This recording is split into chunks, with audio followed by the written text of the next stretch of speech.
stuff, but it's a serious matter.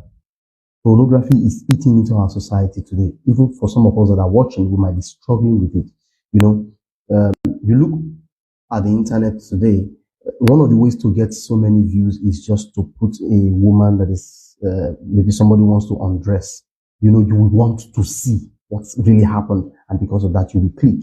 You know, they are using this thing to reel people in because it is something that we respond to because it's part of us. You know, this emotion is part of us.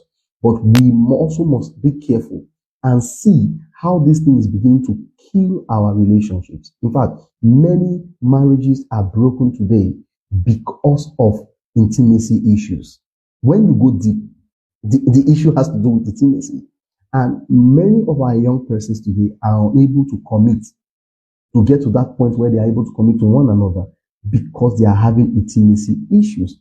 And down into that, at the background, is pornography, masturbation that leads to this masturbation and all that things, because they are all connected together.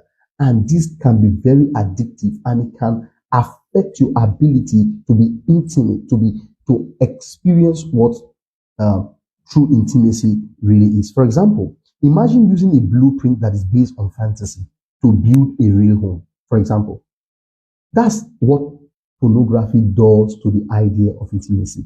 We are trying to build, a home, a real home based on fantasy. You know, some of us are fantasizing. There's a lot that is going on in the media space today. We are talking about, oh, this person you have to leak, you have to do this, you have to. These are perversions. We learned it from somewhere.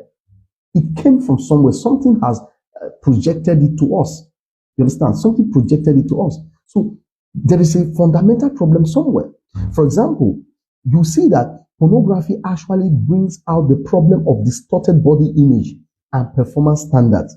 You know, highly edited scenes that teach us that that bodies must walk and look and perform a certain way.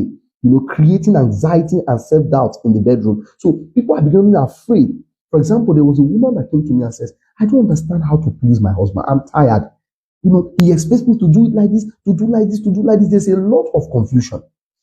Your body is not well shaped. Your this, you know, this because it is informed by this thing that he has seen.